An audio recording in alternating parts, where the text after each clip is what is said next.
Okay, welcome to the Basic Textures Creation Tutorial, episode 103, brought to you by modsonline.com. In this episode, I'd like to walk you through the creation of a multi-layer texture, or a texture that has more than one image embedded in it. This is very useful if you're trying to create the illusion of depth to your texture, or the illusion that it's created out of a certain material. So basically what I've done is I've created a very simple, very plain texture. 4 red squares on a white background. And I've created this at 512 by 512, and that is pixels. And I want to remind everybody, or maybe perhaps clarify to those that still have questions, the size of an image for Call of Duty 2 has to be at a power of 2. Now that does not mean divisible by 2. A power of 2 means that in either your x direction or your y direction, it has to be a power of 2, which is going to be 2, 4, 8, 16, 32, 64, 128, 256, 512, or 1024. You don't want to go much over 1024, or some of the video cards have problems rendering them. But that does not, that means that you can't be 512 on the x by 20 on the y, because 20 is divisible by 2 but is not a power of 2.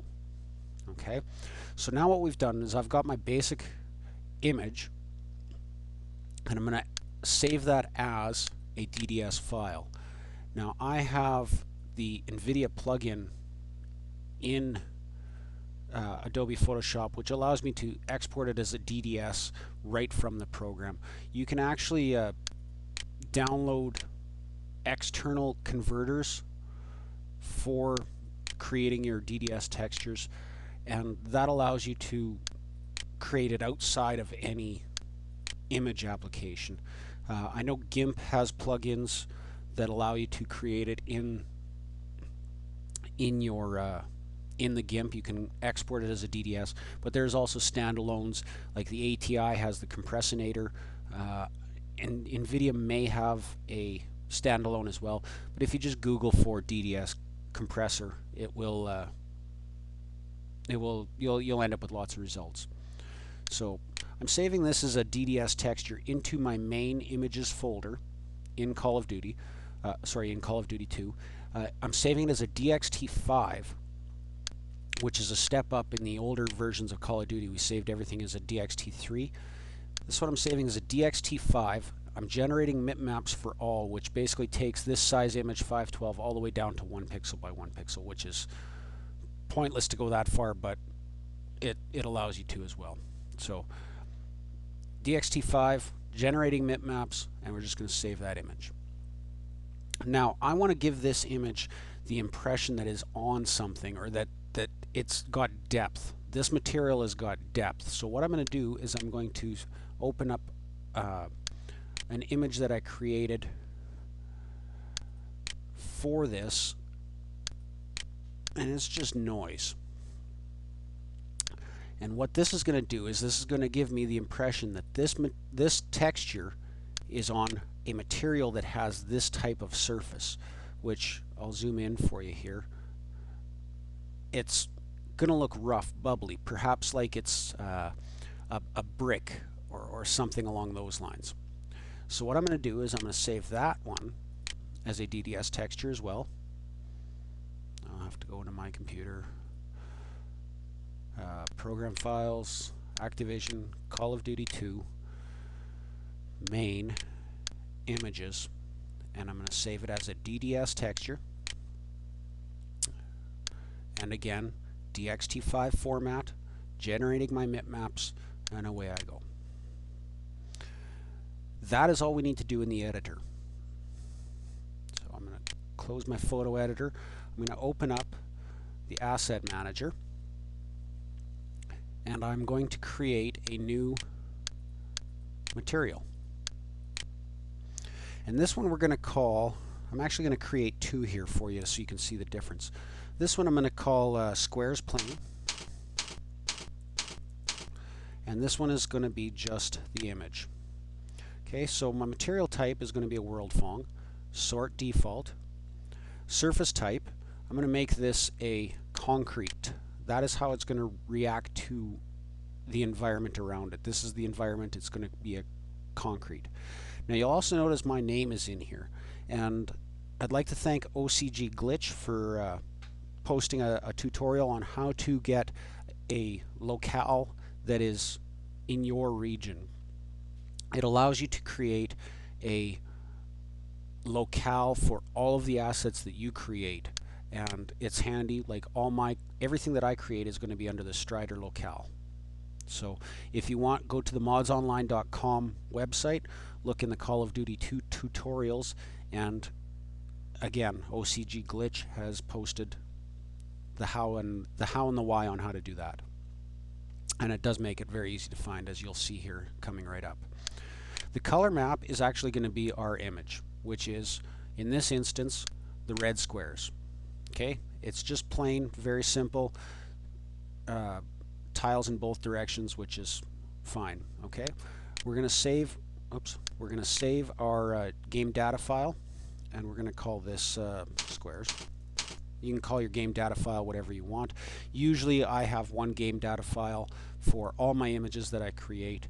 I have removed it for clarity in this tutorial. So, okay, I have my game data file, as you can see, squares game data file, and I'm going to save it, which I have.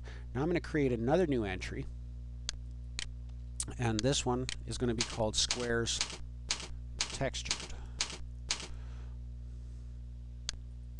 Alright, so now I have squares plain and squares textured.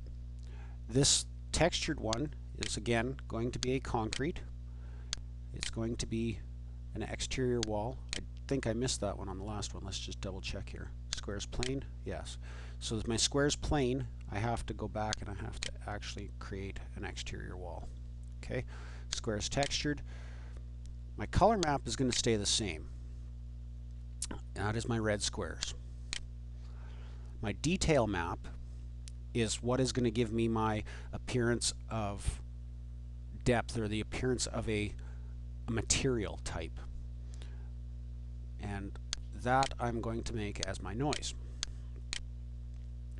I'm again missing stuff here. That is under the StrYdeR locale. Okay, you can, when you create your own, you can create more than one. In this instance, I've got it under StrYdeR. You could create as many as you want. If you've got different maps, you can go by map names. As I am working on one project here, I have just created the one name, or the one locale. The detail map, this noise can be repeated per instance. Now, what that does for you is, on this image right here, for every instance of this image, because it's going to tile in all directions, so for every one square of this image, it will put 8 by 8, so 64 of my noise in that one square. It's not going to get larger, so it's actually going to shrink my detail map. Now that noise was pretty full, so I'm going to actually reduce that to probably 4 by 4. If you get something that's super busy, you can reduce that even further, so that 1 by 1, it will give you, it's something you'll have to play with for each of your textures that you create. And given the speed of how this thing fires these textures out, and so you can get the idea how it looks, it's actually real easy to do it this way. So I have my squares plain and my squares textured. Save that again, and I'm just going to convert my current assets. What have I created here? Oh, I've just done the textured. Okay, so let's do the plain. Okay, so now I have both of those are done. Close that, and we'll take a look at what we have in our images folder now. So in the main images, we now have our noise DDS and our red square DDS, which we don't need, but we have our IWI for the noise, we have our IWI for the red squares, and we have our identity normal map, which I haven't gotten to the normal mapping yet, but we will do that in the next episode. So I've got that. So it's created my images, and it's also created my materials, the squares textured and the squares plane. And we want to see what those look like now, so we'll fire up the Radiant for Call of Duty 2.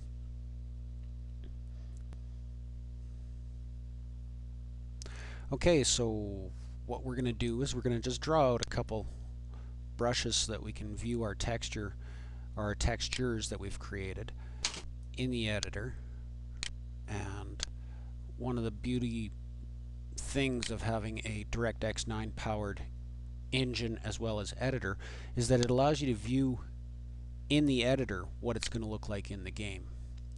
So we're going to go to our textures, and in the locale of StrYdeR, as you remember, we put it in the StrYdeR locale. We're going to load those up, and we're going to see we've got the two textures we've created, our squares plane and our squares textured. And you can probably see the difference in them right there. This one looks very flat, whereas this one looks like it has got some volume. And we'll just make that a little more apparent by placing them on a brush. You notice how it looks like that is pretty much a flat laminate over a flat surface. And if we select our other brush and apply the other texture, the one that we put the noise underneath, you can see it looks as if it has volume. It is not just a flat texture. I'll get close to that one, and I'll just come over to this one, and you see the difference in the two. That is a multi-layer texture. You're welcome.